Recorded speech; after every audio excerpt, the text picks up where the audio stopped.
Selama 30 tahun, pemerintah Amerika Serikat merahasiakan sebuah proyek bernama SETI, di mana proyek ini bertujuan untuk mengungkap alam semesta khususnya kehidupan selain di planet bumi. Mereka terus mengirim pesan ke luar angkasa berharap ada respon dari peradaban lain sehingga akhirnya mereka mendapat pesan balasan berupa urutan DNA asing yang kemudian dikembangkan di fasilitas SETI. Inilah Sil, bocah perempuan yang terlahir dari rekayasa genetik yang dibuat dari urutan DNA yang mereka dapatkan dari pesan alien, di mana sang pimpinan proyek bernama Mr. Fitz memutuskan untuk melenyapkan Sil setelah dianggap sebagai ancaman dan berpotensi dapat menimbulkan kekacauan.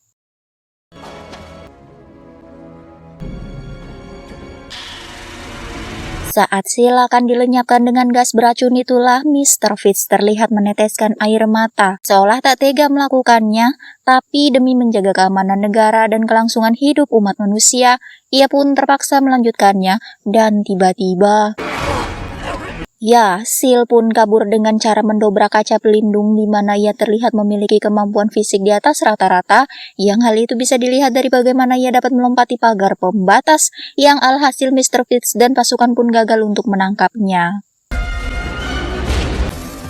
Ternyata Sil menaiki sebuah kereta api yang sedang lewat dan menghabisi seorang penumpang yang mencoba untuk melecehkannya, di mana Mr. Fitz menyadari akan hal itu, tetapi tidak bisa berbuat banyak, karena jika keretanya dihentikan secara mendadak, tentu itu akan menjadi pertanyaan untuk para penumpang, dan beritanya akan tersebar kemana-mana, sehingga satu-satunya cara untuk menangkapnya kembali adalah dengan memburunya secara diam-diam.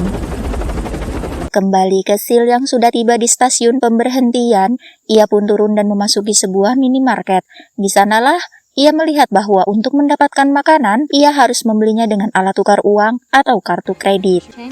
Maka dari itu Sil pun mencuri sebuah tas calon penumpang dan membawanya masuk ke dalam kereta yang akan berangkat. Yang karena perutnya sangat lapar sekali, Sil pun pergi ke gerbong dapur kereta dan mencuri beberapa makanan dari sana. Dengan begitu lahapnya Sil pun memakan makanan dengan jumlah banyak sampai akhirnya ia merasa ada sesuatu yang aneh dalam tubuhnya dan muncullah sejenis tulale yang menutupi tubuhnya di pojok ruangan. Tak lama petugas karcis pun masuk yang alangkah terkejutnya beliau saat mendapati Sil sedang menggeliat di dalam kepompong tadi hingga akhirnya si petugas pun dicengkram dan dihabisi saat itu juga. Beralih ke Mr. Fitz yang mendapati jasad seorang pria di dalam kereta sebelumnya, ia yakin jika ini adalah perbuatan Sil. Sadar jika butuh para profesional untuk melacak pergerakannya, Mr. Fitz pun mengundang 4 orang yang ahli di bidangnya masing-masing untuk lebih mempercepat pencariannya.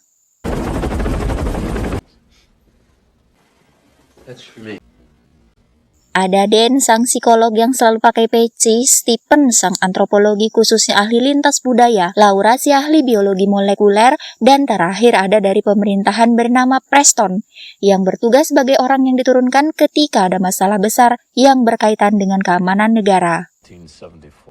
Mr. Fitz pun langsung menjelaskan bahwa alasan mereka berempat dipanggil ke sini adalah untuk membantu dalam pencarian Sil. Beliau kemudian menerangkan tentang sosok Sil yang merupakan manusia pertama yang dibuat dari urutan DNA asing yang dikawin silang dengan DNA manusia. Secara sederhananya, DNA asing tersebut disuntikan ke dalam ovum manusia hingga terciptalah Sil yang kita lihat saat ini. Yang menarik adalah Sil mengalami pertumbuhan yang sangat amat pesat. Bayangkan saja, dalam waktu 1 bulan sejak DNA asingnya disuntikan, Sil sudah tumbuh menjadi seperti anak berusia 7 tahun.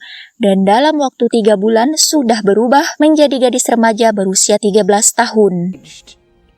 Pertumbuhan pesat inilah yang akhirnya membuat Mr. Fitz dan para ahli menjadi cemas hingga mereka memutuskan untuk mengakhiri percobaan ini dengan cara menghabisinya menggunakan gas beracun. Namun seperti kita ketahui semua, rencana ini tidak berjalan lancar setelah Sil berhasil kabur dari fasilitas, sehingga keberadaan Dan, Stephen, Laura, dan Preston di sini adalah untuk membantu melacak pergerakan Sil saat ini.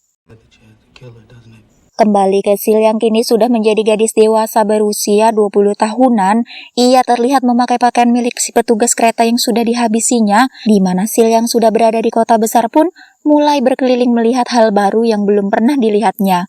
hingga ia memutuskan untuk mengganti kostumnya dengan gaun pengantin yang ia lihat di sebuah toko baju. Saat Sil sedang berada di jalanan dan melihat ada ibu hamil dan anak-anak kecil, disitulah ia sadar bahwa seorang spesies, seorang makhluk hidup harus memiliki keturunan, di mana Sil pun menginap di salah satu hotel menggunakan kartu kredit milik si petugas kereta, yang ketika sudah berada di kamar, ia tak sengaja melihat acara TV yang menayangkan film dewasa, lebih tepatnya proses reproduksi antara perempuan dan laki-laki, hingga ia menyadari bahwa untuk mendapatkan keturunan, ia harus melakukan hal seperti itu dan menemukan laki-laki yang tepat untuk membuahi opumnya. Sementara Mr. Fish dan tim yang baru menemukan jasad si petugas kereta yang tewas di samping benda organik sejenis kepompong, di mana mereka langsung bisa menyimpulkan bahwa Sil sudah berubah menjadi seorang gadis dewasa sehingga akan semakin sulit untuk melacak pergerakannya dengan bentuk baru yang dia miliki.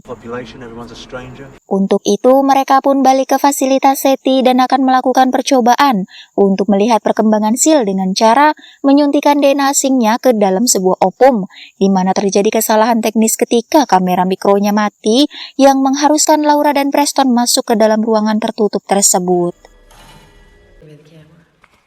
Disinilah ketegangan dimulai ketika mereka terlambat menyadari jika DNA asingnya ternyata sudah tersuntik, bahkan mengembang menjadi spesies lain, di mana Mr. Fish yang tidak ingin spesies itu keluar dari ruangan pun terpaksa mengurung Laura dan Preston di dalam, kecuali mereka berhasil membunuh spesies tersebut. Beruntung, Laura dan Preston masih diberi kesempatan hidup sehingga Mr. Fish langsung menjalankan protokol pembakaran dan menghabisi spesies tersebut sampai tak tersisa. Kembali ke Sil yang berniat untuk mencari laki-laki yang bisa memberikannya keturunan, ia pun bertanya kepada penjaga motel terkait tempat yang banyak laki-lakinya dan beliau pun menjawab bahwa Sil bisa pergi ke salah satu klub di ujung jalan yang terkenal ramai dan pastinya banyak laki-laki hidung belang.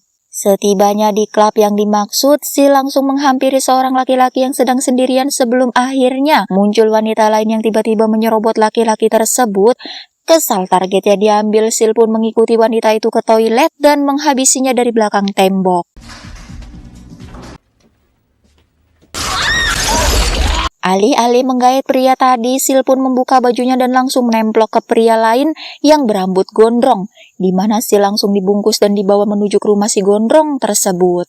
Setibanya di rumah si gondrong, Sil pun pelangap-longo melihat rumah mewah miliknya, di mana si gondrong langsung meminta Sil untuk membuka bajunya yang ketika proses reproduksi akan segera digelar, Sil pun tiba-tiba mendeteksi ada sesuatu yang salah dengan tubuh si gondrong, hingga memutuskan untuk membatalkan rencananya.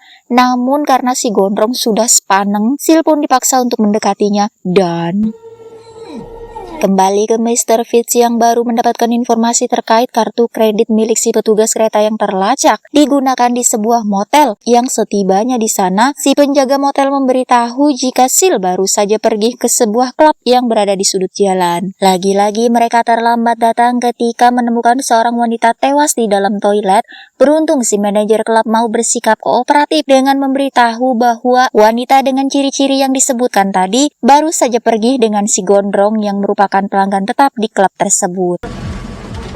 Untuk kesekian kalinya Mr. Fish dan tim pun datang terlambat saat mereka menemukan si gondrong sudah mokat bersimbah darah. Sempat jadi pertanyaan, kenapa Sil tidak jadi melakukan hubungan dengan si gondrong? Yang setelah darahnya diperiksa, ternyata si gondrong diketahui mengidap penyakit diabetes, yang akhirnya dan sang psikolog pun berhasil menyimpulkan jika Sil sedang berencana untuk menghasilkan keturunan dari seorang laki-laki yang sehat, yang karena si gondrong sakit diabetes dan Sil punya kemampuan untuk mendeteksi penyakit dalam tubuh manusia, ia pun memutuskan tidak jadi melakukannya, tapi pasti akan mencari target lain yang lebih sehat. Sil sendiri kabur menggunakan mobil si gondrong dan ketiduran sampai pagi di pinggir jalan dekat pantai, yang entah bagaimana ia menyetir, kapan belajarnya, Sil pun meninggalkan mobil si gondrong di pinggir jalan dan memutuskan untuk berjalan kaki sebelum akhirnya terjadi insiden kecelakaan saat sebuah mobil tak sengaja menabraknya. Saat itulah muncul sosok laki-laki pahlawan yang bernama kita panggil saja Paino, yang dengan sigap membawa Sil ke rumah sakit, di mana dokter yang merawatnya pun benar-benar dibuat terkejut saat Sil mengalami pemulihan yang sangat pesat dan cepat, bahkan langsung bisa berdiri pergi mengajak si Paino menuju kediamannya. Kali ini Mr. Fitz bisa lebih cepat melacak mobil si gondrong hingga mengarahkan mereka ke rumah sakit tempat Sil dirawat dan berhasil mendapatkan identitas orang yang menolongnya yang tak lain adalah si Paino. Sil lagi-lagi harus gagal melakukan reproduksi setelah Preston dan Laura tiba di sana, sehingga ketika mereka berdua masuk, Sil keburu melarikan diri sementara Paino ditemukan sudah tewas mengambang di tengah kolam. What? Sadar dirinya akan terus diburu, Sil pun mulai menyusun rencana untuk membuat kematian palsu, di mana ia menculik seorang wanita malang, memotong salah satu jarinya untuk digantikan dengan jari milik Sil sendiri, dan menjadikan wanita malang ini seolah adalah dirinya yang akan meledak dalam sebuah kecelakaan nanti. Selesai menyiapkan si wanita, Sil kemudian membeli beberapa jerigen bensin untuk memperbesar efek ledakannya. Lantas ia pun mencari lokasi untuk membuat rencananya berjalan lancar. Setelah semuanya siap, Sil dengan sengaja menunjukkan dirinya di hadapan si Dan, lantas memancing mereka semua untuk mengejarnya menuju lokasi ledakan yang sudah disiapkan.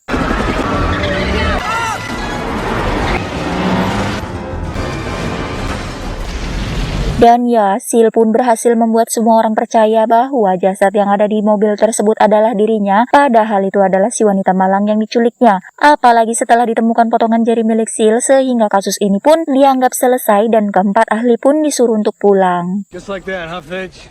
Sebelum pulang ke kotanya masing-masing, Dan, Laura, Stephen, dan Preston memutuskan untuk menginap di hotel satu malam lagi di kota ini, di mana mereka berempat masih tak percaya jika semuanya sudah berakhir, dan untuk merayakannya, mereka pun minum-minum bersama, kecuali Dan. Sil sendiri terlihat sedang mengganti warna rambutnya agar tidak ada orang yang curiga, dan siapa sangka jika Sil berencana membuat keturunan dengan si Preston yang dianggapnya sebagai lelaki yang sehat, yang cocok untuk membuahi opumnya, di mana ia dengan nekat datang ke hotel tempat mereka berempat menginap untuk melancarkan aksinya tersebut. Rupa-rupanya terjadi cinta lokasi di antara Preston dengan Laura, di mana mereka memutuskan untuk tidur di kamar yang sama, sehingga niat awal Sil untuk menggoda Preston pun jadi gagal total, yang pada akhirnya ia tak sengaja menemukan target lain yang sama-sama sehat, yang tiada lain adalah si Stephen yang belum punya pasangan. Di saat kedua pasangan itu sedang asik di mabuk cinta dan sibuk di kamarnya masing-masing, hanya si Dan lah satu-satunya orang yang masih berpikir jernih, karena memang tidak minum alkohol. Di mana saat mendengarkan kasur goyang di kamar Stephen, disitulah ia mulai curiga jika yang bersama Stephen saat ini adalah Sil. Sebagai seorang psikologi, tentunya ia memiliki intuisi yang sangat tajam, sehingga ia pun 100% yakin untuk memberitahu hal ini kepada Preston dan yang lain. Dan ya, Sil pun kabur dengan mendobrak dinding kamar, sedangkan Stephen ditemukan sudah tewas, yang setelah Mr. Fitz datang mereka pun mengejar Sil sampai ke basement hotel, dan menemukan Sil kabur melalui saluran air bawah tanah. Bermodalkan pelontar api, mereka berempat pun memasuki saluran bawah tanah yang gelap dan lembab, di mana Mr. Fitz harus menjadi orang pertama yang tewas setelah Sil menyerangnya dari dalam air. Tersisa Dan, Preston, dan Laura, hanya mereka bertigalah satu-satunya harapan untuk menuntaskan mimpi buruk ini, di mana Sil sendiri sudah berhasil mendapatkan seripati Stephen dan langsung melahirkan bayi aliennya saat itu juga. Untuk mempercepat pencarian, mereka bertiga pun memutuskan untuk berpencar, yang dari ketiganya, Dan adalah orang pertama yang berhasil menemukan si bayi, yang kemudian berubah menjadi sosok alien, sehingga dengan cepat Dan pun melemparkan apinya yang membuat si bayi alien hangus terbakar. Sil yang sudah berubah menjadi sosok alien pun marah besar dan menyerang Preston yang ada di tempat lain, di mana Preston berhasil meloloskan diri dan berhasil menembak Sil hingga jatuh ke dalam kolam api. Sial bagi Dan yang masih bergelantungan, kakinya sempat ditarik ke bawah agar ia jatuh ke dalam kolam. Beruntung Preston dan Laura bergerak cepat sehingga mereka berhasil menghabisi Sil untuk selamanya. Setelah semuanya berakhir, mereka bertiga pun langsung pergi meninggalkan lokasi tersebut tanpa sadar jika ada seekor tikus yang memakan bagian tubuh Sil yang sempat terpotong, sehingga tikus itu pun berubah menjadi sosok spesies alien yang akan muncul di film selanjutnya.